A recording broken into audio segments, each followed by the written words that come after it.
Hello friends, and welcome to the Hanged Man in the Moon. If this is your first time here, welcome. Thank you for coming. I'm pleased to meet you. If you've been here before, thank you for returning. I'm truly honored.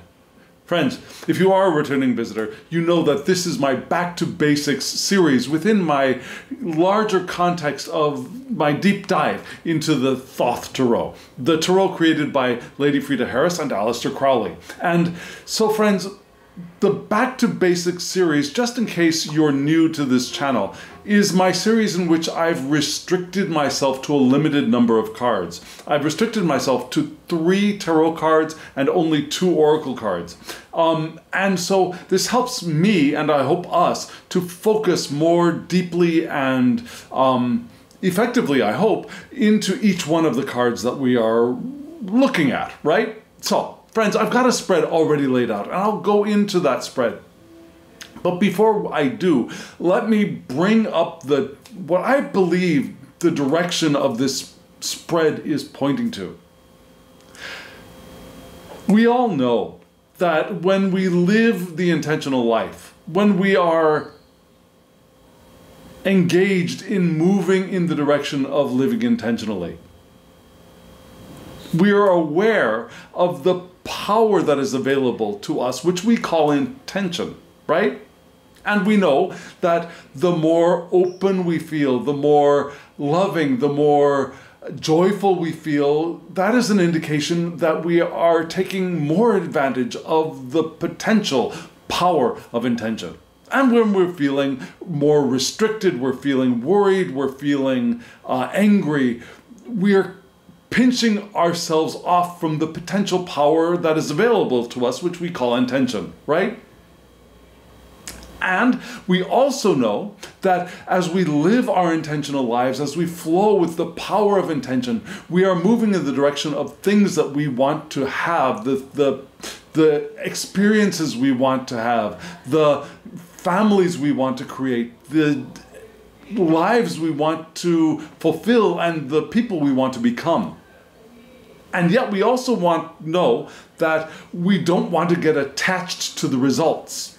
Because when we're attached to results, we also know that we are pinching ourselves off from the powerful force of intention which is available to us. And so sometimes, just sometimes, even the most practiced liver of an intentional life will feel like we're walking a tightrope.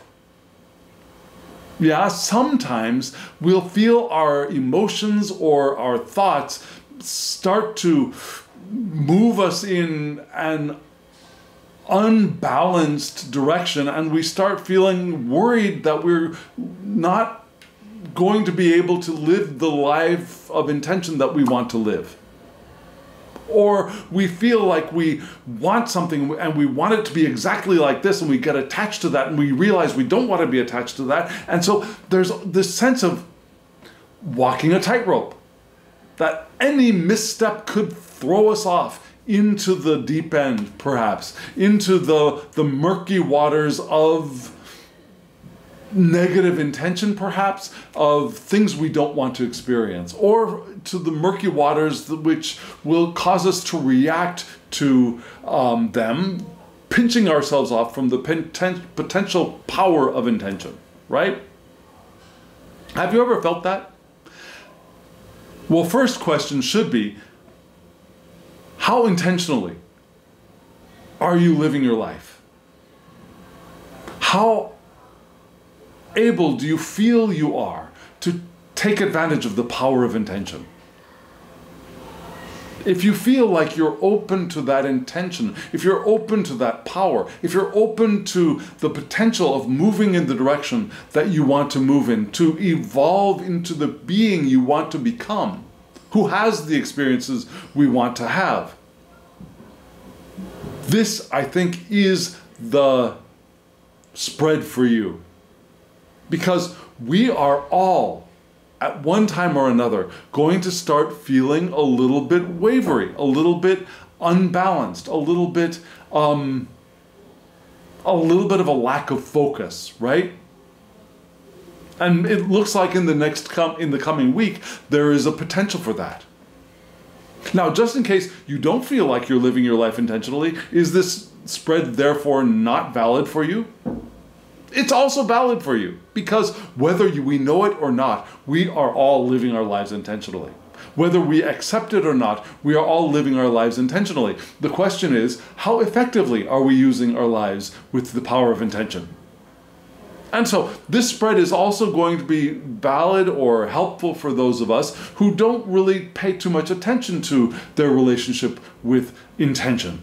Because we all come to those times. We really, really do. We all come to those times when we feel a little wavery or greatly wavery. Greatly waver. Oh, I've lost my ability to speak English. We all come to those times when we feel a great sense of being off balance. That things are a little... What is that word that's suddenly gone from my vocabulary? That we're unstable. Let's just go with unstable for now. Okay, so we're wavering. We feel like we waver. That's the word I was looking for. We're wavering on our path.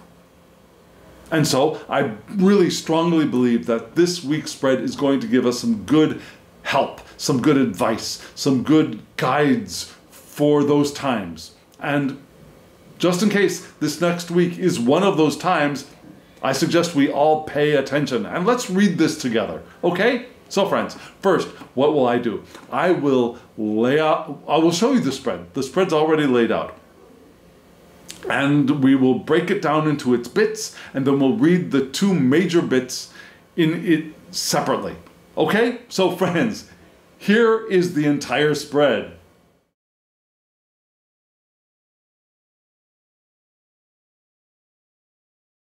Friends, just in case you are new here,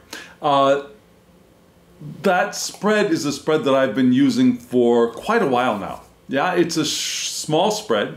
It's the three cards on the top are from a tarot deck, which is loosely based on the Thoth Tarot, and then the two cards below are from an oracle deck. And both of these decks are available. And if you've been following along, you know that the deck from the top is from the Tarot of the Spirit, and there will be a link in the description box below to that.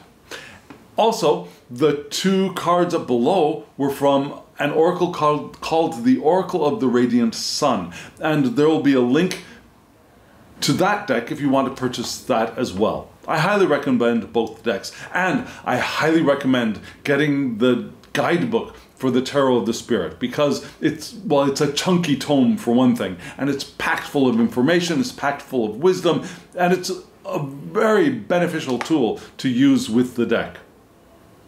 Just saying. So, beautiful decks. And the three cards on top, they are in a positional spread. What do we mean by a positional spread?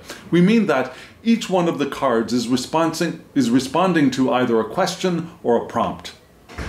And so, the prompts for the three cards for this positional spread are, from left to right, significance, the significant answer to the question that I ask every week: how can we live our lives more intentionally in the coming week? The second card is the challenge, and the challenge can be either positive, something we're reaching for, something we can hope to attain, or a challenge in the more negative sense of an obstruction or something we need to get around, right? And then the third card is advice, right? Now the two cards below from the Oracle deck, they are either going to give us a reiteration, a recapitulation of the three cards on the top, or they're going to add another layer of advice. So, friends, that's what we just saw. And we'll read the spread in two bits. First we will look at the three cards above, and then we'll look at the two cards below. Are you all ready? So, let me show you the three cards above once again, just as a refresher. Here they are.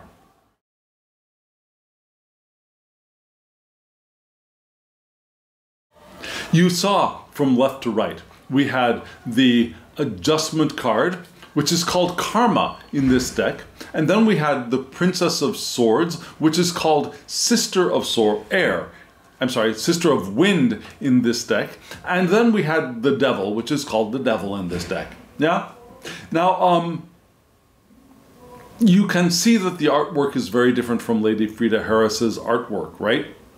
But we'll notice, I believe, that the first two cards, the Karma, also known as the Adjustment card, and the Sister of Wind, also known as the Princess of Swords, have some similarities with Lady Frida Harris's images. And I'll point those out. The Devil card is not like the Thoth Devil almost at all to me. Yeah? To me, it looks a lot more like a Tarot de Marseille Devil. Just saying. But we're going to start off with the Adjustment card, which is the significant answer to the question, how can we live our lives more intentionally in the coming week? And how is this like Lady Frida Harris's art? Well, the style is not the same, the image is not the same. However, we do get that sense of, in Lady Frida Harris's Adjustment card, yeah, it's mostly blue and green, yeah? There's a figure which looks a little bit like an urn to me, but it's actually a figure, a humanoid figure. But that humanoid figure is standing in such a way that, perhaps female presenting, she is holding on to a sword in a very odd way. Yeah, the soles of her feet are together, and they are holding on to the sword. And she's holding on to the sword with her hands as well. So there's this holding on to the sword in a very precarious way. And there's a grid work of light blue and darker blue patterns. There are also greenish and bluish balls in the air. So if you look at this card, you get that sense of grid work, you get that sense of balanced colors, you get that sense of, you get those two balls in the center, right? On this side and this side, there are those two balls, which reminds me a little bit of the, how many balls are there? Are there 8 balls in the Adjustment card, I believe? Now, you may also know that, I had this upside down. You may also notice that the Karma card here is numbered 11 and not 8. In Tarot de Marseille, the more original tarot, and in the Crowley deck, the Harris-Crowley deck, they keep, along with Tarot de Marseille, the order of the cards being 8 being justice or adjustment, and 11 being strength or lust in the Harris-Crowley deck, right? This deck has gone in with the Golden Dawn order, which is interesting. And so some people might balk at that and say, well, then it's not a Harris-Crowley deck. But so much else in the deck is very resonant with the Harris-Crowley system that I still think of this as a Harris-Crowley based deck, even though those two numbers are flipped, right? Okay, so I really get the sense, even though there's no figure here, of a very similar idea of things being in a very delicate balance, and there being a very strong balance here. It's a very interesting and intriguing image. We still get the idea of Libra for the adjustment, for the Karma card, or I'll keep calling it adjustment for a while. Yeah, so we have Libra, which is the domicile of Venus, from which we get cardinal air's vital attributes entering our reading, entering our natal charts. Yeah, cardinal air. We'll also have cardinal earth at the advice portion of this spread. So we've got air and earth, which are non-compatible, really. They are elementally ill-dignified. So there's a little bit of a struggle here between the air on one side and then the advice to go earthy. Yeah? Being the adjustment card, we have the Hebrew association of Lamed, which is an ox goad. It's also something to help teach, something to learn as well. So we have learning, teaching, and moving things along with like an ox goad.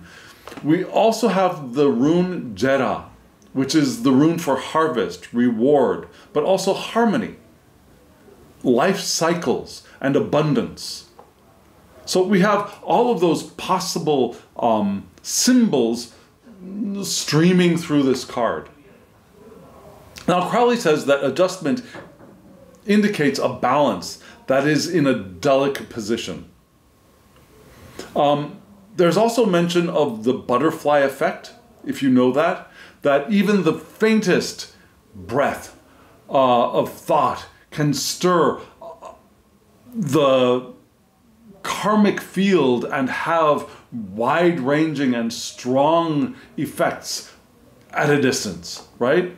The butterfly effect. The original idea is, for example, this is not the original, but for example, a butterfly in South America bats its wings and that additional stirring of air grows to become a typhoon in Japan. Yeah? So, the butterfly effect, that small things can have a large impact, right? So every energy must be applied with integrity. We want to apply our energy precisely, well, for good purpose. Yeah, for ethical purpose, for moral purpose, for pure purpose, right?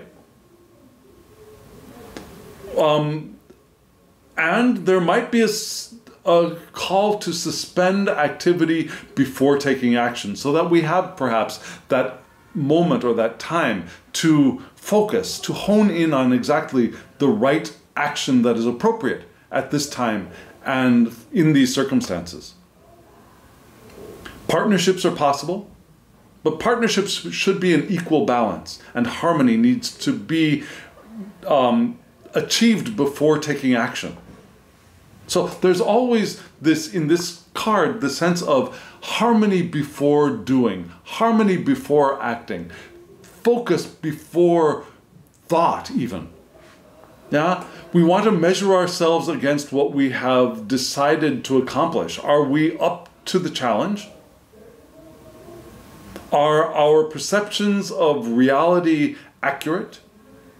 We might need to calibrate our perceptions to the reality of who we are, where we are, and what we're about to do.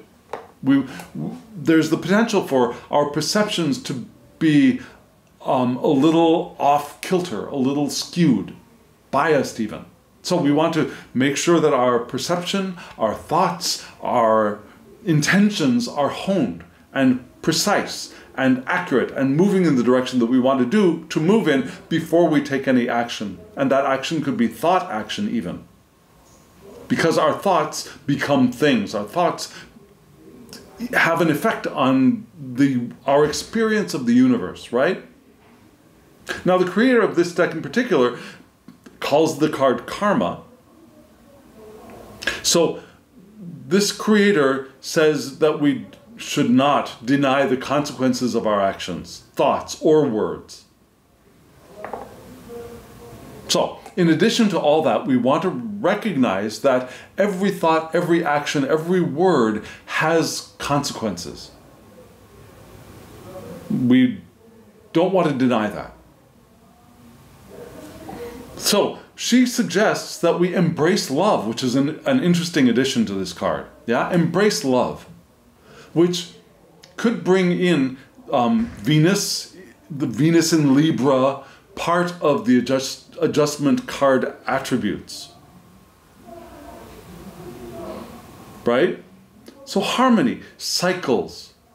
But if we do all of this, we'll have the harvest of Jera. We'll have the rewards. We'll have the abundance possible here. We will learn, and we will be able to teach, as Lamed suggests, with the call to precision, which is why I was talking about that tightrope, right?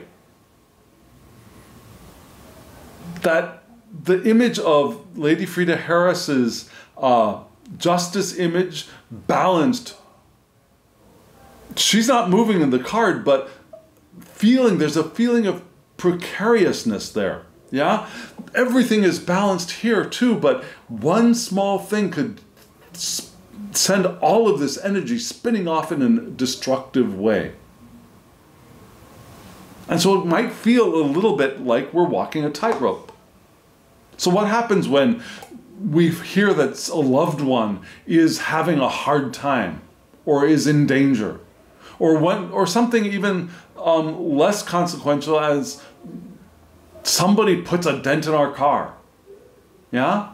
There's a potential there to spin off into some emotional thought pattern direction that will shut us off, or not shut us off, we can't shut ourselves off from, but restrict our access to the powerful flow of intention, which could be a benefit both to us and to those around us. And so we get this feeling of, oh, I'm being knocked off of, I'm knocking myself off of my tightrope. And just the feeling that, oh my God, I'm on this tightrope and I'm feeling off balance, that feeling in and of itself is an indication that we are pinching ourselves off, right? So, what is the challenge? The next card is the challenge, which is this beautiful Princess of Swords. And this, I said, again, has an echo of Lady Frida Harris's art. And Lady Frida Harris's art with the Princess of Swords, she's got, it's another very blue, greenish card image. And she's got this young woman from the back in a Minerva-like helmet. You know, Minerva from the Greek, Minerva is Roman. Minerva-like helmet, holding her sword up like this, with this, you see like a storm, and she's standing in front of an altar, what is supposed to be an altar, and fending off the storm, fending off the wind, the thought forms, right? And we get a very similar idea here, although she's not wearing a helmet. This female presenting figure is using her sword to perhaps fend off that whirlwind of air, right? And the Princess of Swords is Earth of Air. And Crowley associates all of the court cards with hexagrams. And the hexagram for the Princess of Air is 18, which is Gu, mountain over wind. So Earth weighs down upon the air in this hexagram. Could suffocate ideas. It could suffocate freedom of thought as well, which is not such a good thing. So there's the potential for that. But there are other potentials here as well. Yeah. Aleister Crowley indicates that here we put thought into action, like the princess is raising her sword to put that sword into action, in both this card and in Lady Frida Harris's art. Ideas don't like to be constrained by matter. Now that mountain over air, the air is not happy down there. So we want to cut through the BS, according to Crowley. We want to be swift, forthright, and brilliant in our thought actions. And thoughts are actions, right? That the sword of thought is an active element. Excuse me. Now, we have the potential of sometimes becoming impatient here. So we want to hold off on bearing grudges. We want to be careful that we're not holding on to grudges right now. We don't want to be reactive when things don't go right, when they don't go according to plan, when they don't go according to how we think we want them. We don't want to be reactive in these times, because that will definitely knock us off of our tightrope, right? So, we have the potential to rebel. We can rebel against earth weighing down upon us, or whatever may be authority. But we want to rebel for clarity, for openness and for truth, not to destroy the earth that feels like it's being, we feel is weighing down upon us. Like, we don't want to use the sword for defensive reasons. We don't want to use the sword for destructive reasons. We want to use the sword of thought and mind and ideas for clarity, for openness, and for truth. We want to be willing to destroy the repressive or oppressive things that restrict our experience of life, yes, but not for the purpose of destruction, but for the purpose of freedom. So it needs to be done with right purpose. Yeah? Like we got from that adjustment card before. We want our thoughts into actions precisely, clearly, for the right purposes. Or we're going to suffer the consequences, as indicated again by the adjustment or karma card. Now, the creator of this deck, in the Sister of Wind, points to the idea that truth rises to the surface now. We might feel like we are fighting against tradition. So the creator of this deck also points in that direction of fighting against authority, against tradition, against things that are bearing down upon us. We might be fighting against old notions and old values which are no longer appropriate or accurate for our lives now, here, and for what we are doing. So we want to know that our ideas are correct. We want to hold on to our convictions, and we will know victory, according to the creator of this deck. Again, knowing the delicate balance of walking the tightrope. Well, knowing that we might feel like we're walking a tightrope, and so what do we want to do? We want to perhaps cut away that feeling of tightrope, right? Maybe that's the oppressive element that we're under right now. Now, it could be an external authoritative source of oppression, certainly. But it could also be internal. It could be as Freud, and I'm not much of a Freudian, but as Freud called it, the superego, right? The Über-Ich, which is judgmental and critical. And maybe that's what's weighing down upon us. And maybe that's what we want to crack through. Maybe. It depends on your life circumstances at this time. But apparently, Princess of Air is the thing that is the position, is the attitude, is the persona that will be beneficial for us right now. And so the next card is the Devil, right? The Devil, which again reminds me a lot of a Tarot de Marseille devil, right? We've got the devil-like figure here. There are no eyes in the knees, and there are no eyes in the stomach, but we do get the sense of a little bit of a phallus down there with breasts being very not Rider-Waite-Smith, but Tarot de Marseille style devilish. And we see the two imps or creatures who are chained to the pedestal below, right? We get the one hand of the devil holding something which could be a torch or fiery over here on the side of the male. Very interesting card. You also notice that the male is red, the female is blue, right?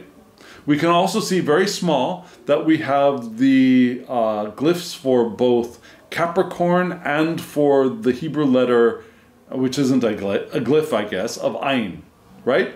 So, who is the devil? The devil is, again, Capricorn, which is the domicile of Saturn, from which cardinal Earth's vital attributes are entering our reading, entering our natal charts. So, the advice here from this cardinal earthy experience of the world with the adjustment also known as Karma card, and then through the Princess of Swords, another air card. The advice is to do what could be very uncomfortable, the cardinal earth of our lives. Now remember, in the challenge we had earth above, which was weighing us down. Now we want to embody, to take advantage of that earth.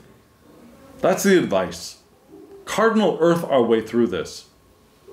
Now, the devil connects Nesach with Tiphereth on the tree of life. So it connects our victory and the heart center of beauty and truth. So beauty and truth are connected with victory here, which is interesting in this card. Now, I mentioned the, what did I call it? The Hebrew letter Ayin, which kind of looks like a Y. Am I pointing in the right place? No, Ayin is over here. It looks like a Y. And it's the letter for the eye. Yeah, like this thing here, the eye. So it's the Hebrew letter for seeing and understanding, also obeying. It can also be the light of God, which is interesting because who is Lucifer? Lucifer is the light bearer, right?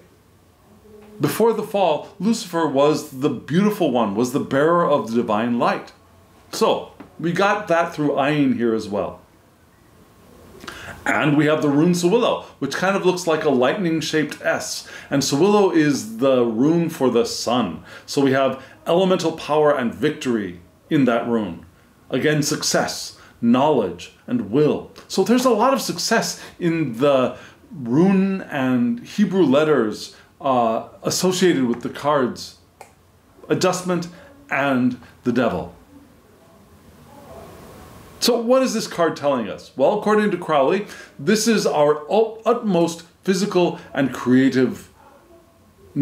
Yeah, our utmost physicality and our utmost creativity. Embodiment of our creative power. Could be brutish, yeah? Brute force and primal energy are available to us now as well. Which is interesting because we've got that feeling of tightrope, balance, needing to do things right. But here, the advice is do things, right? Use your power. Physical needs brought to attention in this card as well. And we might be called to punch through obstacles. A little bit like the Princess of Swords. Yeah? Now, an interesting thing with this card and the creator of this deck is that she says that the closer that we get to our own truth, the more we perceive contradiction. Here. That's not the advice. The advice is not to perceive contradiction, but the advice here is to get closer to our true selves, our true nature, even though we will perceive more contradiction as we get closer. And so we're asked to see things from a new perspective and accept paradoxes instead of fighting against them or choosing one and fighting against the other. We want to celebrate life, laugh, play, and dance. Be playful. Enjoy the physicality of who we are, where we are. And we want to stay attuned to matters of the heart and spirit here. Yeah? Because again, we're coming close to our own truth, which is our spirit. It's our heart. That's one of our centers at least, right? And so we want to enjoy the material according to her as well, but we don't want to become enslaved by it. We do not want to be enslaved by the material that we can fully enjoy, but not get trapped in, not get enraptured in and lose ourselves to it. We don't want to get addicted to it, right? Which would be an indication that we are closing ourselves off from the powerful flow of intention. So, that's the idea, right? we want to maintain our balance, we want to be focused, we want to use our energy in a true and positive way, and we might start feeling like we have to walk a tightrope. And the Princess of Swords is telling us to rebel, find clarity, find truth, right? We might have to go against external traditions or even our own traditions, our own notions and our own values, which are outdated and we're asking ourselves to clear out, knowing that our true ideas and our true thoughts are valid. And so we want to enjoy being who we are in the universe. We want to enjoy where we are and the things around us, the resources around us. We want to allow ourselves to break through obstacles without doing it in a way that is destructive. We're not breaking through for the purpose of destroying. We're breaking through for the purpose of freedom and for the purpose of clarity. And that clarity can include paradoxes, and those paradoxes, we don't want to fight against those. Our internal paradoxes or even external paradoxes. We're not called here to find the right path for everyone. We're called to find our path that is in alignment with our own ideas and our own truth. And even if we find contradictions within ourselves, we want to accept those contradictions, those paradoxes, and still own our truth and know that it is valid.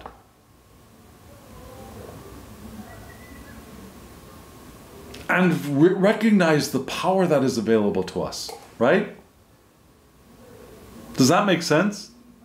If it does, let me know in the comments below. I'd love to hear from you. If it does not, even more so, let me know in the comments below. How would you read these 3 cards? If differently, how would you read them? So friends, we've got 2 cards for advice or maybe a recapitulation. Let's take a look at those 2 oracle cards right now.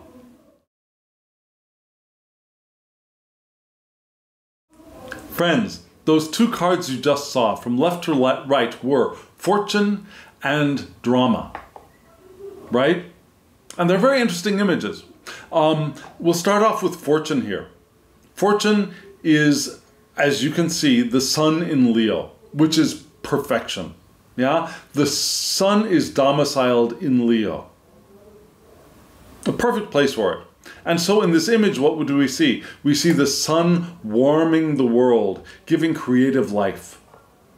Now, do you see that snake-like figure there as well? That is Yaldabaoth. Yaldabaoth. Who is Yaldabaoth? Well, Yaldabaoth is a demiurge. A demiurge is an entity which is below the universal divine and above the material physical beings. Yaldabaoth is in the spiritual realm. And according to tradition, Yaldabaoth, it was a part of the divine that separated and came into the physical and became trapped in the material world. Yaldabaoth tried to create humans but was unable to create a living being because Yaldabaoth was not able to breathe the breath of life into the human. That it was a power reserved for the divine. And so Yaldabaoth has some contradictory ideas floating around it. And when I say, okay, so this is Yaldabaoth right up there, up in the stars. So what do we get for this card? We get the idea of prestige, pride, love affairs, maybe children, but probably more prestige and pride. That's something that we might be drawn to or attracted to or have the desire for, right? We have dignity and generosity available to us. Yeah, We could even have that, finally, yeah, that received at last feeling at this time. Or it might be coming. And maybe it coming is probably the most accurate, considering the 3 cards we had above. We could have sudden or unexpected good luck, which would be wonderful, right? So our hard work is paying off according to this card. We might have some good luck in the future. We might get that sense of, finally. We want to be generous. We want to be dignified. And we might recognize that we might be a little bit proud. We might be wanting the attention and admiration of others, which might send us careening off into the bushes. We don't want to be prideful now. But we do want to have self-confidence. We do want to be proud of self instead of demanding or expecting others to feed our pride, right?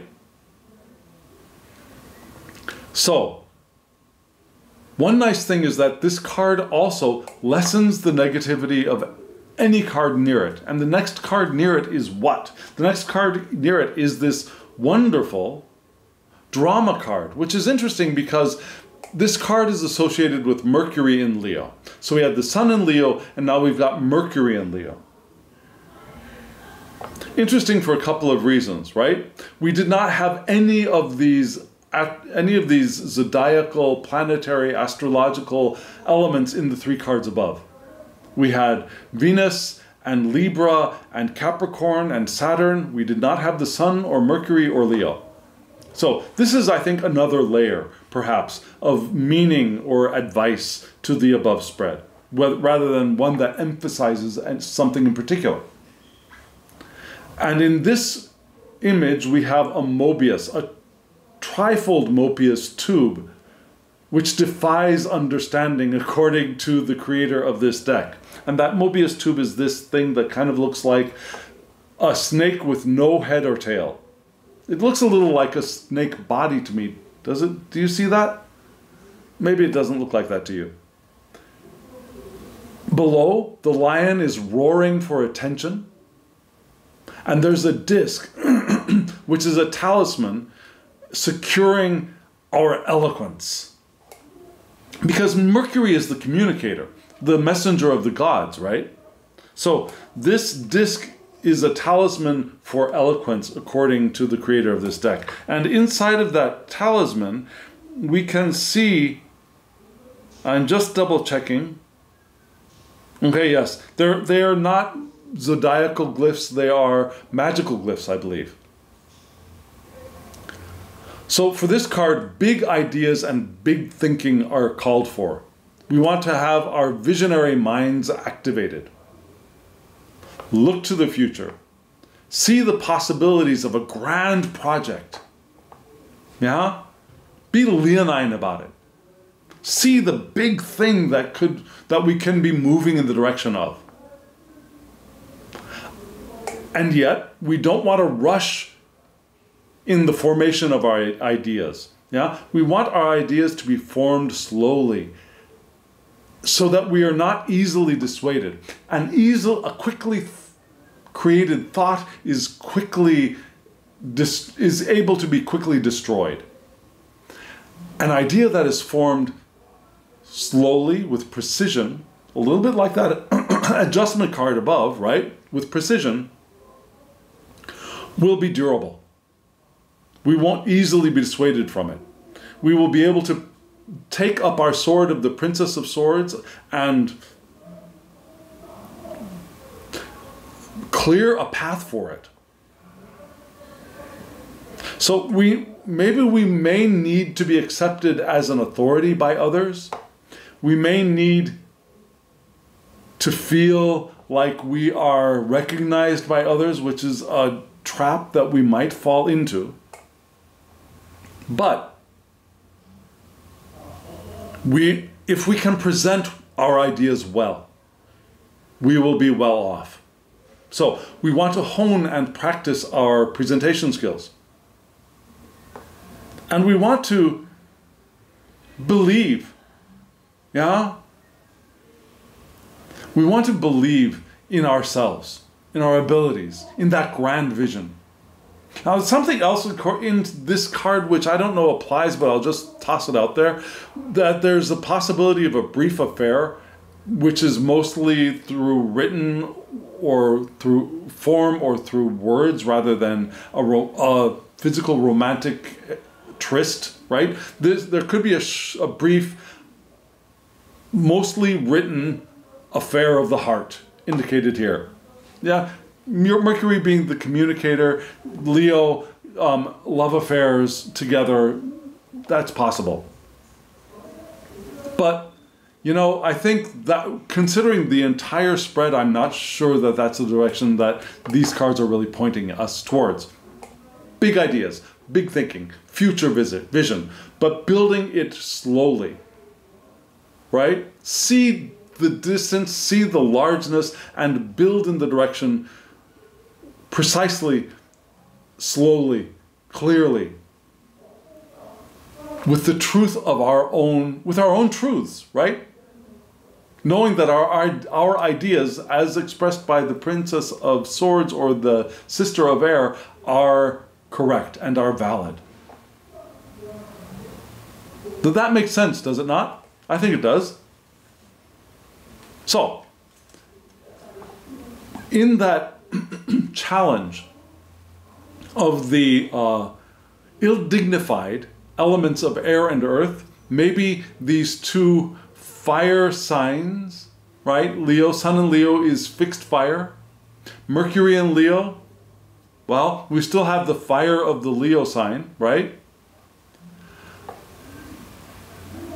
That fire will help us to perhaps smooth or ease the tension between our hearts and our physical, no, I'm sorry, our minds in the swords and our physicality in the earth. So, this layer of advice from below, fortune and drama, I think is helping us to ease our way. So we want to be leonine, right? Big ideas, dignity, generosity. Expect the good luck and appreciate it. And the negativity that was in this card that was eased, right? What was that? The negativity that was in this card that was eased by this card. What was that? That was the possibility that we might need to be accepted as an authority. So that's softened by this card, right? Good stuff, good stuff. I hope you agree. And if you do, let me know in the comments below. If you don't, let me know in the comments below. I would love to engage with you, to talk, to chat, to discuss. Speaking of chatting and discussing, if you want a reading from me, my email address is below. thehangedmaninthemoon@gmail.com. Shoot me an email, we'll get you a reading. Or you can put a comment below. I want a reading, and we'll find a way to hook up, to connect, to find another platform in which to get you that reading. Okay? So, there's that possibility. And, friends, thank you. Thank you for hitting the thumbs up button. Thank you for hitting the subscribe button and the alarm bell, because those things, doing those things, help bring other people who might be interested in it to this channel. So thank you. And friends, now, as always, I wish you love, joy, well-being, and pure awareness. Thank you.